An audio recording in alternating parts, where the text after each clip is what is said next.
आज एक बड़ा दिलखराश वाक़या पेश आया। कराची में राशन की तकसीम के दौरान ऐसी भगदड़ मची कि ख़वातीन और बच्चों समेत 11 अफराद अपनी जान की बाजी हार गए। 2030 में कहा यह जा रहा है कि वो 2 ट्रिलियन की एक्सपोर्ट करने जा रहे हैं, जबकि पाकिस्तान की बात करें, कराची से साइट एरिया में फैक्ट्री में राशन और ज़कात की तकसीम के दौरान भगदड़ मच गई।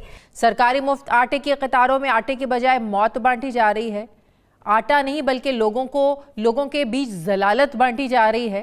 पूरी दुनिया को पता है कि मोदी सरकार इस दफा अगर आएगी ना तो वो इसको 5वीं से तीसरे नंबर पर जंप कर जाएगी उनकी इकोनॉमी।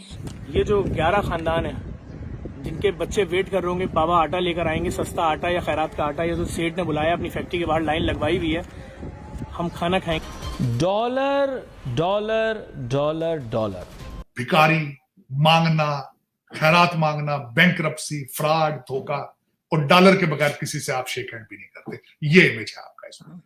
ऐसी अफसोसनाक तस्वीर और फुटेजेस सोशल मीडिया पर हम सबके सामने आ रही हैं कि इंसान काम के रह जाए। लोगों से मिलती हूँ तो नो जो लोग होते हैं ना वो मोदी जी के सपोर्टर होते हैं, वो पसंद करते हैं, वो कहते हैं कि भारत देखो हमारे लिए एक जिंदा मिसाल है, हमें वहां से सीखना चाहिए। उसका 1 रुपया आपके मेरे ख्याल 2.5-3 रुपए बनते हैं। 3-3.5 इतना बड़ा देश देखिए, हमारे पास यहाँ पर आबादी 22-23 करोड़ है, इंडिया के पास 135-140 करोड़ है। अगर इतना बड़ा मुल्क हो के वो अपने मुल्क को चला रहा है, 80 करोड़ लोगों को फ्री में राशन दे रहा है। नमस्ते दोस्तों, जय हिंद। हिंदुस्तान स्पेशल में आपका स्वागत है दोस्तों। पहले श्रीलंका, फिर यूक्रेन और अब अर्जेंटीना। ऐसा लगता है कि अंतरराष्ट्रीय मुद्रा कोष ने पाकिस्तान की ना सुनने की ठान ली है। आईएमएफ की तरफ से आर्थिक संकट में फंसे एक और देश अर्जेंटीना के लिए 5.4 अरब डॉलर का राहत पैकेज दे दिया गया है। यह खबर एक बार फिर से पाकिस्तान का दिल तोड़ने वाली है।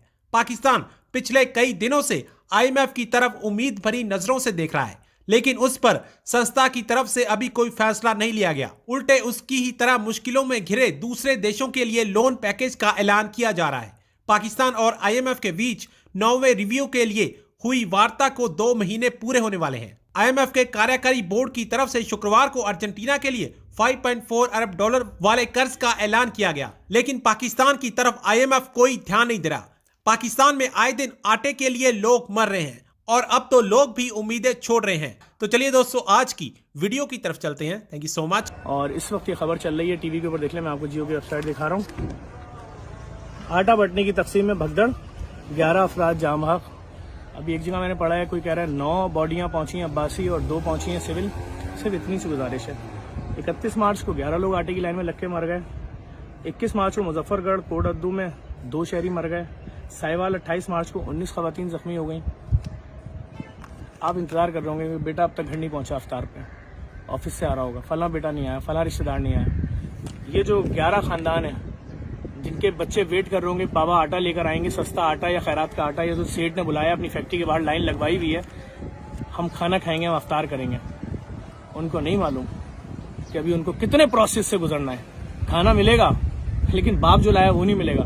जो बाप की मैयत दफना के आएंगे, वो जो माँ लाइन में लगी तो उसकी मैयत दफना के आएंगे। तो छोटी बहन माँ की उंगली पकड़ के गई थी कि शायद 2 बोरे आटा मिल जाएगा, उस बहन की मैयत दफनाने के बाद जो मोहल्ले वाला खाना करेंगे ना, वो खाना मिलेगा। सिर्फ एक छोटी सी गुजारिश, सिर्फ छोटी सी गुजारिश है हुक्मरानों से, खुदा के वास्ते कोई ऐसा सिस्टम बनाओ, कोई ऐसा तरीक़ाकार बनाओ, आप लोगों को ग्रांट दें। लोग मर चुके हैं। 10,000 के मजमे में एक आटे का ट्रक भेज के कौन सा कमाल कर दिया।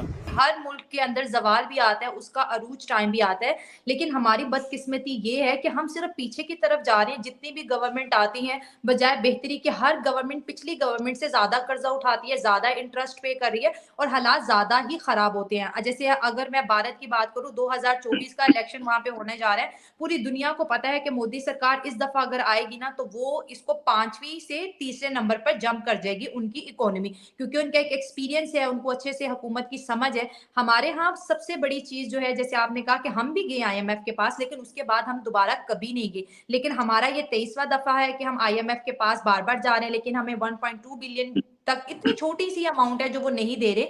वजह ये है कि हमारे मुल्क में है करप्शन और असासे प्राइवेट लोगों के पास इतने ज्यादा हैं कि वो गवर्नमेंट से भी ज्यादा मालदार हैं। तो ये चीजें लोगों को समझ नहीं आ रही। जैसे मैंने पहले भी एक शो में बताया था कि टिम हॉर्टन जब यहाँ पर खुला लाहौर में, उसने रिकॉर्ड तोड़ दिए।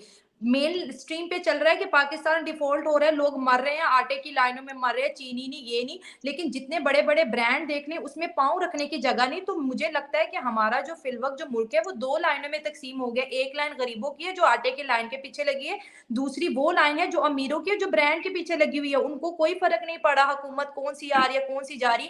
ये होता है जज्बा। जब तक हमारे अंदर कौमियत नहीं जागेगी ये मुल्क कभी भी तरक्की नहीं करेगा। जैसे कि रातों रात इमरान खान को निकाल दिया गया, कितने लोग बाहर आए, किसने सवाल पूछा कि क्यों निकाला गया। इस तरह अगर हम नून लीग की बात करें, शहबाज शरीफ की बात करें, नवाज शरीफ की बात करें, तो यहाँ पर लोगों को फर्क नहीं पड़ता कि मुल्क में क्या हो रहा है। फर्क लोगों को ये पड़ता है कि मैं कितना कमा रहा हूँ और मैं कितना लूट रहा हूँ। मुझे तो यही चीज नजर आती है क्योंकि मैंने बहुत से लोगों का इंटरव्यू किया है, जितने भी बड़े बड़े लोग हैं जो पाकिस्तान में रहे हैं, पाकिस्तान को अच्छे से जानते हैं, सियासी उनका भी किरदार रहा है।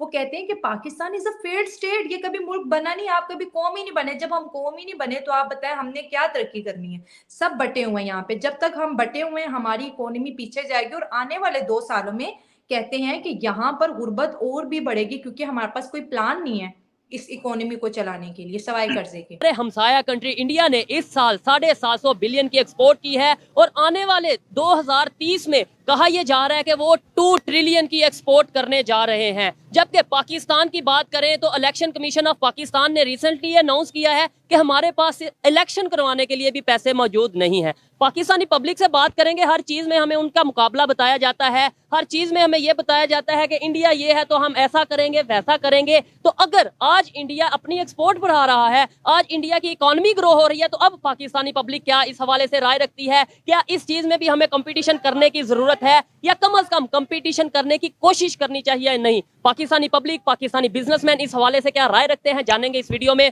जो मेरी पर्सनल ओपिनियन है वो मैं आपको बताऊंगा वीडियो के लास्ट में। चलते हैं वीडियो की तरफ और मिलते हैं वीडियो के बाद। अस्सलाम वालेकुम। वालेकुम अस्सलाम। आपका नाम? मोहम्मद आरिफ। क्या करते हैं? मैं जॉब करते हैं। ये बताएं, जितनी इस टाइम महंगाई हो चुकी है पाकिस्तान में, जो सिचुएशन है, क्या आपकी सैलरी से गुजारा हो जाता है? बिल्कुल भी नहीं, गुजारा नहीं होता। जिस टॉपिक पे वीडियो रिकॉर्ड कर रहे हैं वो ये है कि अभी इलेक्शन कमीशन ऑफ पाकिस्तान ने अनाउंस किया कि हमारे पास पैसे नहीं है इलेक्शन करवाने के लिए। दूसरी साइड पे अगर बात करें, दुनिया बहुत तेजी से ग्रो कर रही है। हमारे नेबर कंट्री इंडिया ने इस साल 750 बिलियन की एक्सपोर्ट की है। 2030 तक उनका टारगेट है 2 ट्रिलियन की एक्सपोर्ट करने का। और हम यहाँ पे कह रहे हैं कि इलेक्शन कमीशन कह रहा है कि पैसे ही नहीं है इलेक्शन करवाने की। बात यह है जी कि पैसे हो या ना हो, इन दोनों की लड़ाई में मुल्क का और अवाम का बेड़ा गर्क हो गया जो सफेद पोश है। बात यह है कि यहाँ पे बंदों की रोटी पूरी नहीं हो रही, हमें इलेक्शन से क्या है। इन दोनों की लड़ाई में जो है हम अवाम फंस रही है। ठीक है, यहाँ पे रोटी लोगों की पूरी नहीं हो रही, आटा नहीं मिल रहा है यहाँ पे, तो लोगों की रोटी कैसे पूरी होगी? रोटी कैसे पूरी होगी? लेकिन वजह क्या है? मेरा सवाल ये है, आप मेरा सवाल शायद समझे नहीं है कि दुनिया तेजी से ग्रो कर रही है, दुनिया अपनी एक्सपोर्ट को बढ़ा रही है, दुनिया अपनी इकोनॉमी को ग्रो कर रही है, ट्रेड बेहतर कर रही है। इंडिया जिसका हम अपना ये कहते हैं कि हमारा उससे मुकाबला है, वो इतनी एक्सपोर्ट कर रहा है, ये चीजें कर रहा है, और हम अभी यहाँ पे इधर फंसे हैं